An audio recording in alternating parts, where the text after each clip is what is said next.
Bwana, kuna kitu ambacho kimekuwa ni maarufu sana katika mitandao ya kijamii na wala usije kadhani ya kwamba labda ni AI. Hapana, hiyo inaitwa automatic ironing machine ambayo ni kwa ajili ya kunyooshea nguo. Sasa mimi nataka nikuulize, kati ya automatic ironing machine na hand ironing, ipi ambayo unadhani labda ni kali zaidi? Nitakupa details zote alafu nitakuja kukuambia ipi ambayo ni best zaidi. Nikisema hand ironing na maanisha ile pasi ya mkono. Karibu, mimi ni ule mshikaji wako ambaye nakwambia kuhusu teknolojia kwa lugha nyepesi kabisa ya Kiswahili.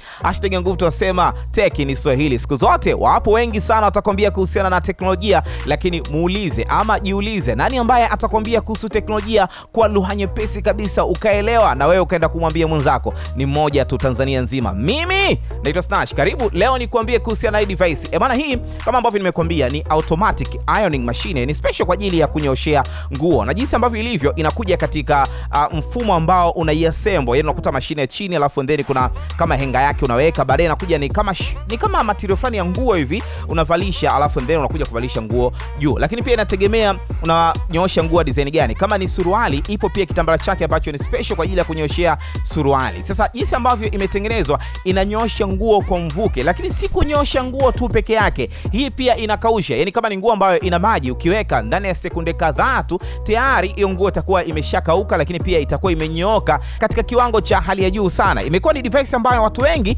wameikimbilia sana, na moja kati ya sehemu ambayo wameuza sana ni IKEA. IKEA ni moja kati ya store ambayo duniani watu wamekimbilia sana kwa ajili ya kupata hii device. Sasa ukiniuliza mimi, kati ya pasi ya mkono na hii pasi ambayo ni automatic ironing machine, ipi ni nzuri? Tuanze kwanza na kuangalia vitu vichache. Kwanza tuangalie muda. Of course hii automatic muda wake ni mchache sana kwenye kunyoosha nguo. Pasi ya mkono itakuchukua muda mrefu sana, lakini inawezekana hii automatic kuna baadhi ya sehemu isinyooshe vizuri. Kwa mfano kama ni shati ndio litanyooka, lakini vipi katika kola unanyooshaje? Lazima itakuhitaji kupitisha tena na pasi ya mkono. So hapa kuna vitu ambavyo unakuja kurealize. Kwa shati kuna sehemu ambapo haliwezi kunyoosha, labda t-shirt inaweza kanyoosha sehemu zote zile, lakini pia kuna kitu ambacho unaweza ukakikosa katika automatic ironing machine. Mfano ni shati, unajua shati hili linoge upate na upanga kidogo, suruali ya kitambaa upate na upanga. Katika automatic ironing machine upanga huwezi kuupata kabisa, labda uwe ni ule mtu ambaye wala haujali kuhusiana na hivyo vitu. Kwa t-shirt ni sawa kwa sababu t-shirt wala haihitaji upanga, lakini kwa pasi ya mkono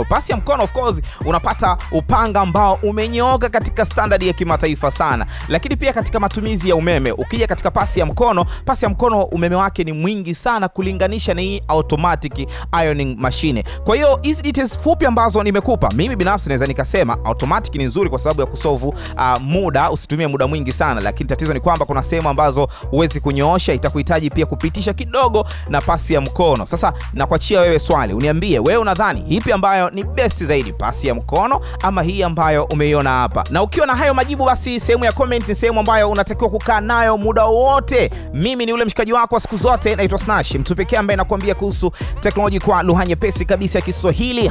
#nguvu tunasema tech ni Swahili. Hakikisha tayari umesubscribe katika YouTube channel yangu ili kuwa kwanza kila siku kupokea notifications za habari kutokea kwangu. Wale ambao wanasema labda Snash alipotea, waambie amerudi, na amerudi kwa kasi kubwa sana. Mimi naitwa Snash.